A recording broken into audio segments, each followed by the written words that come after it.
श्री राधे राधे। भक्तों, वैराग्य का धन देवताओं तक को भी दुर्लभ होता है। सच्चा वैराग्य हो जाए तो दुनिया से मोह समाप्त हो जाता है, और जहाँ प्रभु से मोह हुआ अर्थात प्रेम हुआ, फिर संसार की तरफ देखता नहीं। वो देखता भी है तो भगवान के संबंध की दृष्टि से देखता है। और जितने संसार के अपने सगे जन होते हैं, सब मोह वाले संबंध से छूट जाते हैं, और फिर संसार का समस्त स्नेह, श्रद्धा और प्रीति का बंधन तोड़ करके वो वैरागी उन लोगों से चिर विदा लेने के लिए तैयार हो जाता है। और अब यही घटना घट रही थी। संत दास जी महाराज, जो हाई कोर्ट के बैरिस्टर साहब थे, वो जब अपने स्नेही स्वजनों के बीच से विदा लेने के लिए चले, वो कोई रिटायर्ड होने नहीं जा रहे थे। अपने कार्य को सब छोड़ करके वृंदावन के लिए, सदा के लिए वृंदावन निवासी बनने जा रहे थे, एक वैरागी संत बनने जा रहे थे। तो वहाँ जो श्रद्धापूर्ण अष्टपूर्ण वातावरण हुआ, उसका वर्णन करना मुश्किल है भक्तों।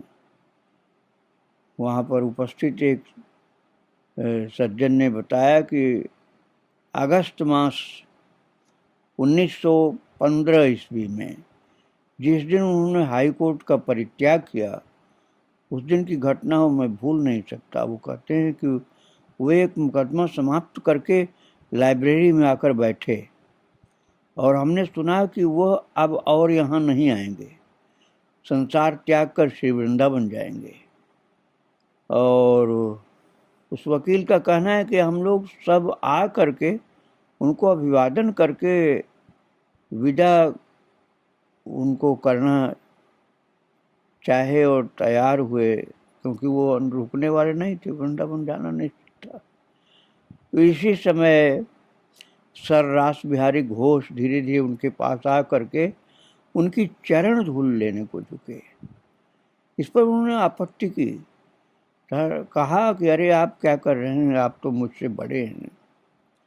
तो सर रास बिहारी ने उत्तर दिया, उम्र में बड़े होने से क्या होता है, आप मुझसे कितने बड़े हैं वो मैं बता नहीं सकता, आप मुझे अपने चरण धूल दे दें। उन्होंने कार्तिक मास के शेष भाग में गृहस्थाश्रम से चिर विदा लेकर वृंदावन की यात्रा की।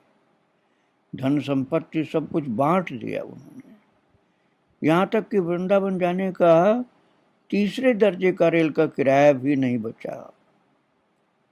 घर का सामान, पुस्तक, अलमारी वगैरह मूल्यवान चीजें भी थी, वो सब हटा दिया। बाकी जो बचा था वो बंधु बांधवों और आश्रितों में वितरित कर दिया। सरस्वती स्कूल के भूतपूर्व मुख्य पंडित पूजनीय जानकीनाथ जी उस स्मरणीय दिन वहाँ उपस्थित थे, और उन्होंने बताया, उस दिन मैंने फिर से भगवान बुद्धदेव की प्रवृत्तियाँ देखी। घर गाड़ी सब कुछ था उनके पास, बंधु बांधवों की जो जिनकी इच्छा थी वही उनको दे दिया, और फिर सबसे कहा जो जिसको चाहिए वो ले जाओ। उनके वस्त्रांचल में किसी ने कुछ नोट बांध दिए थे जो कि उन्होंने देखे भी नहीं, और यहाँ तक कि पुस्तकें भी और दुनिया भर के असबाब वगैरह बेच बाच करके जो रुपया मिला वो रुपये भी सब उन्हें दान कर दिया। और सच्चा वैरागी कहाँ रुकने वाला था। निष्किंचन अवस्था में श्री वृंदावन में वास करेंगे तथा भिक्षा लब्ध करके ठाकुर जी की सेवा करके गुरु स्थान में रहकर भजन करके अपना जीवन बिताएंगे, सोचकर वृंदावन की यात्रा की। और उनकी आदर्श सहधर्मिणी माता ठाकुरानी भी उनके साथ चली। उन्होंने कहा आप वैरागी हो रहे हो तो मैं क्या यहाँ रहूंगी, मैं भी वृंदावन में ही रहूंगी। मैं जैसे आप वैरागी वैसे मैं भी वैरागी हूँ। प्रस्थान के समय उनके ज्येष्ठ गुरु भाई अभय नारायण बाबू ने उनसे पूछा कि ठाकुर जी की सेवा पूजा ठीक से चले ऐसी व्यवस्था कर ली है? तो महाराज जी ने उत्तर दिया, बाबा जी ने, संत दास जी ने, कि दादा ऐसा आशीर्वाद दीजिए जो भगवान को संदूक के अंदर बंद न करना पड़े। ये उनकी कृपा से सब सेवा चलेगी। भक्तों, महाराज जी संत दास काठिया बाबा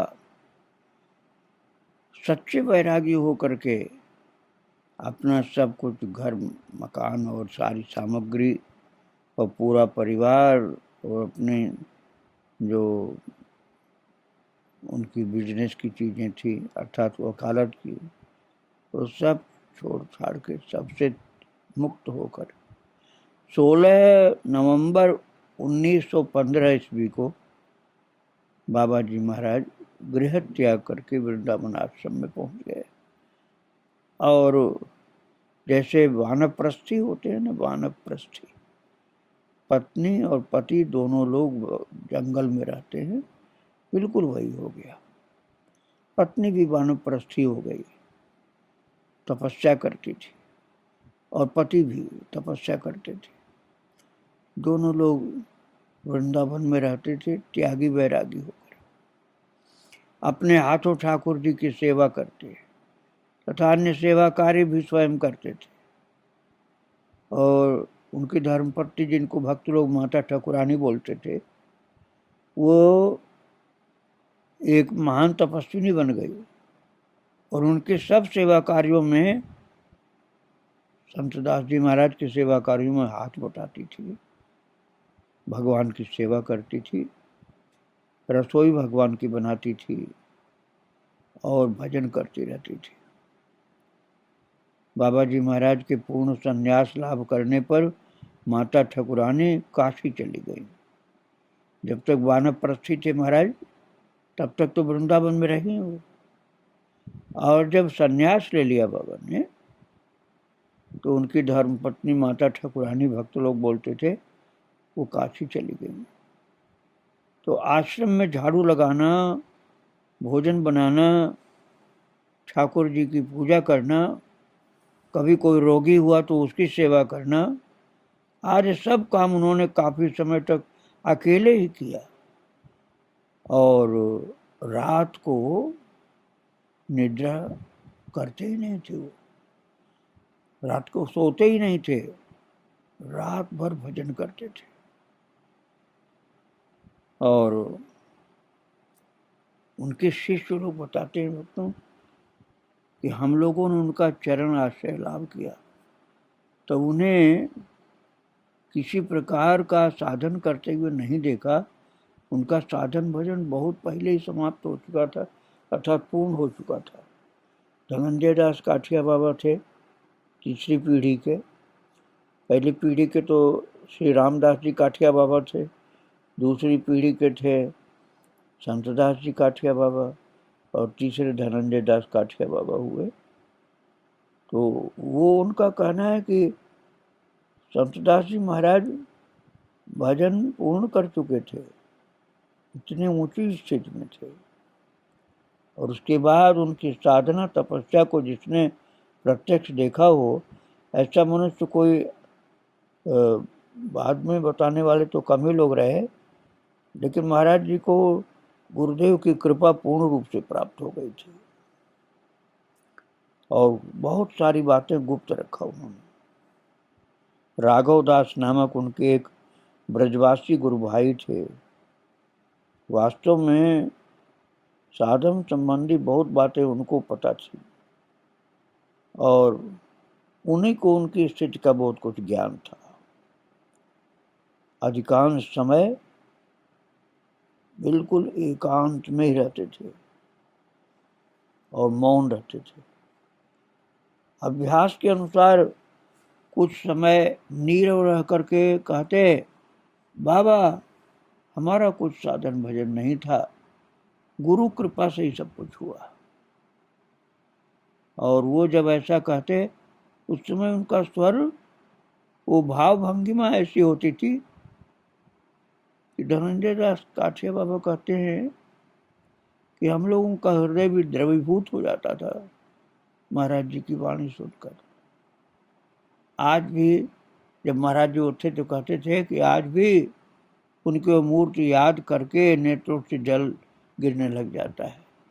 ऐसी सच्ची गुरु भक्ति और भगवत भक्ति थी उनकी। संत दास काठिया बाबा हमेशा अपना लक्ष्य अपने गुरुदेव को, वो प्राचीन ऋषियों को ही मानते थे और अपने शिष्यों से कहते थे, तपस्या करके किस प्रकार भगवान को प्राप्त करते हैं, इसके लिए हमारे बाबा को देखो। पुराणों में भी लिखा है कि कितने वर्षों की कठोर तपस्या करने के बाद ऋषियों को भगवत दर्शन होते थे। उनके गुरुदेव का जो चरित्र बताते थे वो अद्भुत था और उसमें इतनी श्रद्धा थी, इतनी गुरु भक्ति और भगवत भक्ति थी कि उनके बताने पर शिष्य लोग, अनुयायी लोग भी भक्त हो गए।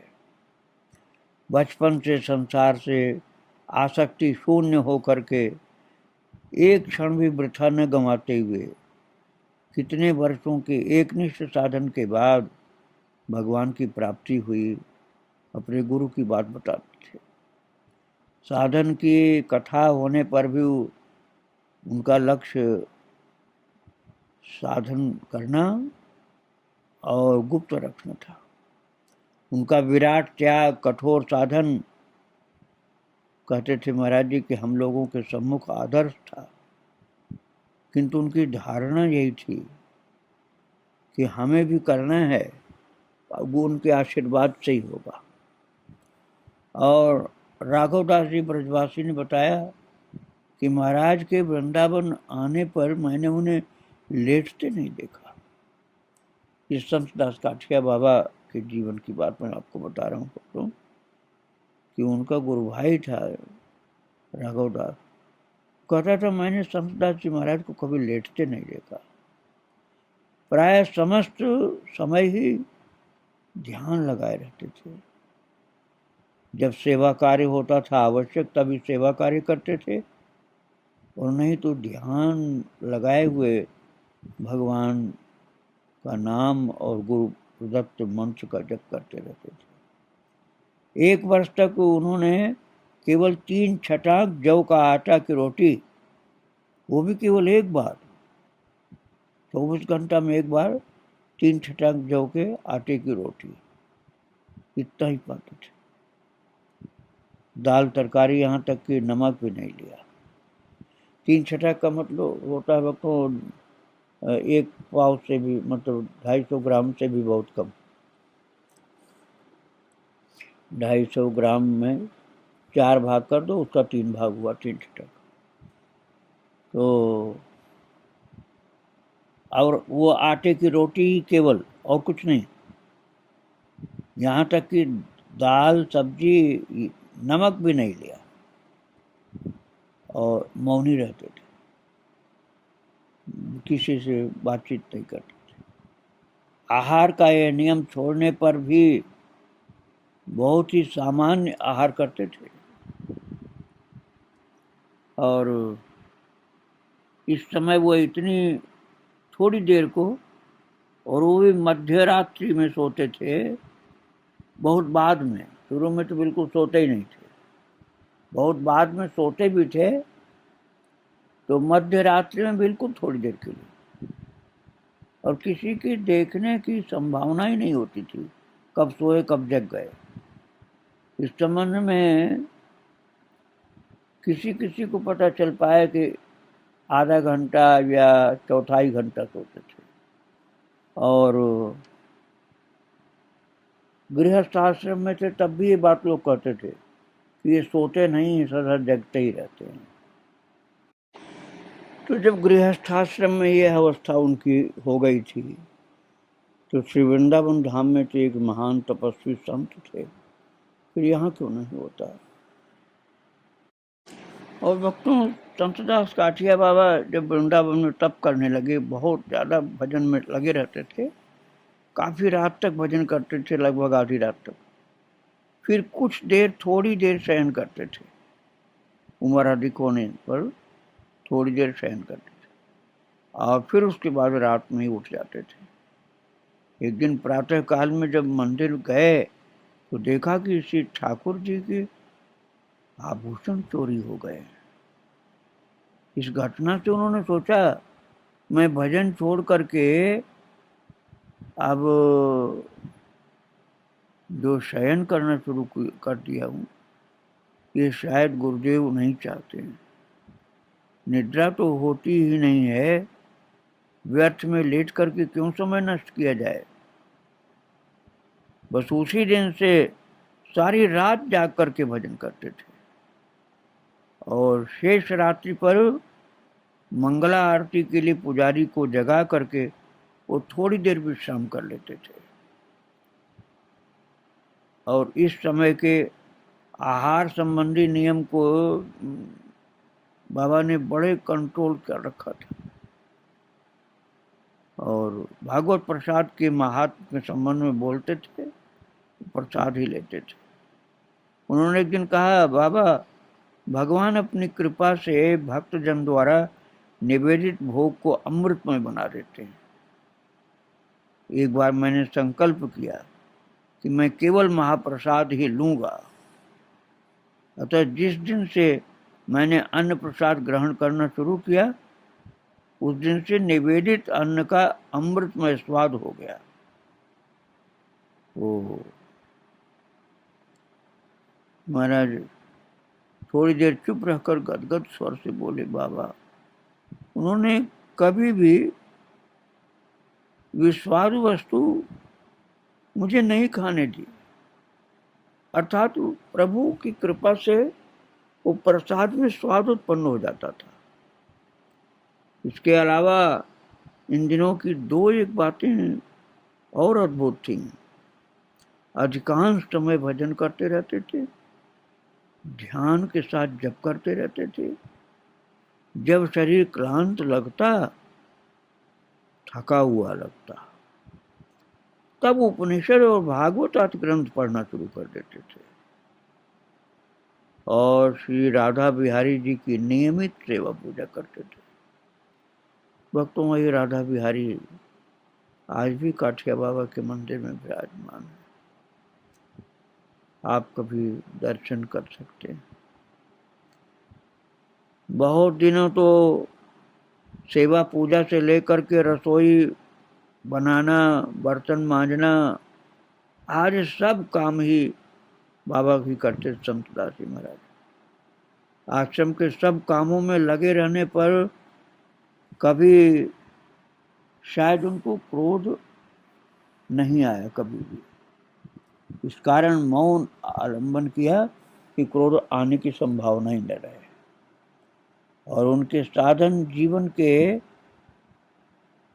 ऐसे थे जैसे गीता जी में बताया गया है, बुद्धिया विशुद्धिया युक्तो धृत्यात्मानं नियम्य च शब्दादीन विषयान् त्यक्त्वा रागद्वेषौ व्युदस्य च विविक्त सेवी लघ्वासी यद्वा कायमानसः ध्यान योग परो नित्यं वैराग्यं समुपाश्रितः अहंकारं बलं दर्पं कामं क्रोधं परिग्रहं विमुच्य निर्मल शांतो ब्रह्मभूयाय कल्पते।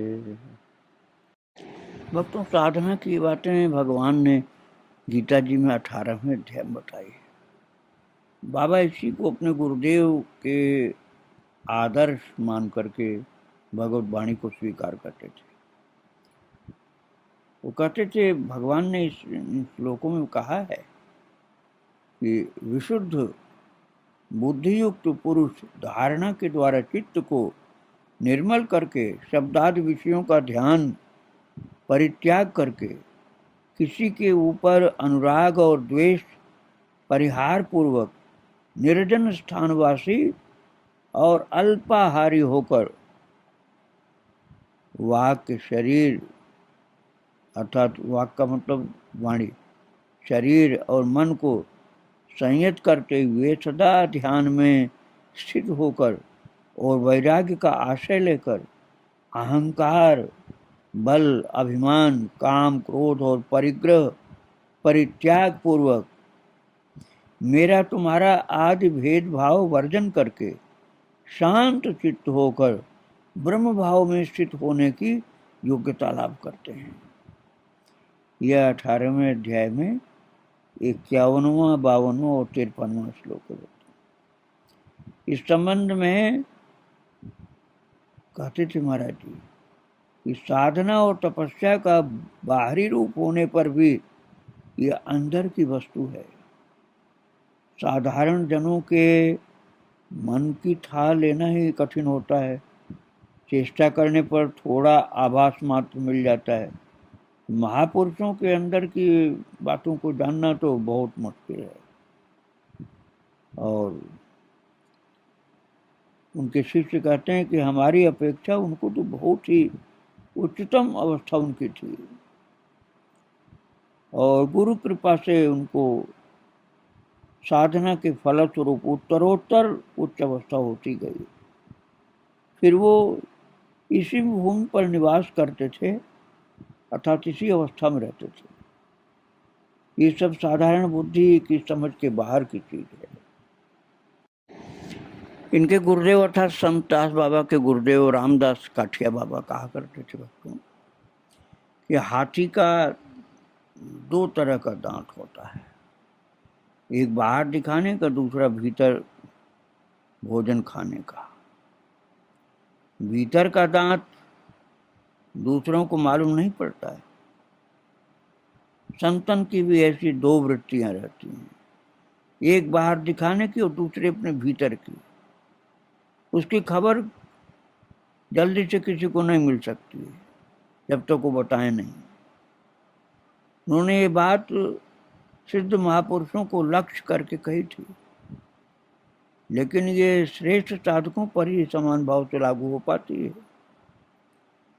रामदास काठिया बाबा के जीवन में था ऐसा, और उनकी कृपा से ही उनके शिष्य संत दास के जीवन में भी धीरे धीरे यही स्थिति हो गई। और एक वैरागी का जो जीवन होता है सबसे नैराश्य का और भगवान से ही आशा का, वैसा जीवन था।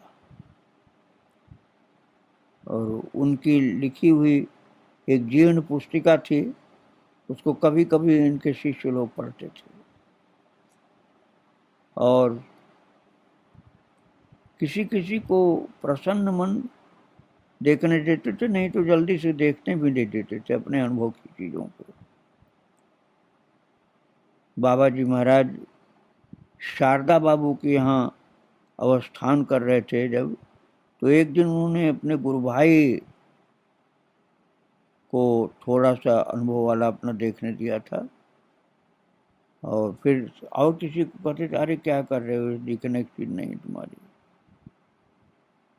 तो किसी किसी को ही उनके अनुभव की बातें जल्दी पता नहीं होने देते थे भक्तों।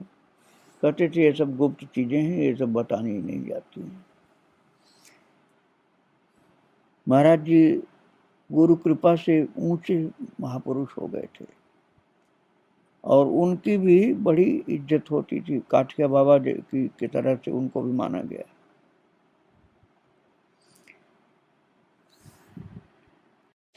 भक्तों प्राय ऐसा देखा जाता है कि साधारण जो साधक होता है थोड़ा कुछ लाभ प्राप्त कर ले तो संतुष्ट हो जाता है और साधन का वेग शिथिल हो जाता है। लेकिन जिसका लक्ष्य चरम की ओर हो, बहुत ऊंचा लक्ष्य हो, तो वह संतुष्ट नहीं होता, लगातार आगे चलता ही रहता है। और वो प्रमाद युक्त कभी भी नहीं होता है। इस विषय में भक्तों में कल आपको सुनाऊंगा। और आज महाराज जी को, उनके गुरुदेव को, उनके प्रभु को प्रणाम करके यहीं विराम दे रहा हूँ। श्री राधे राधे, जय श्री राधे।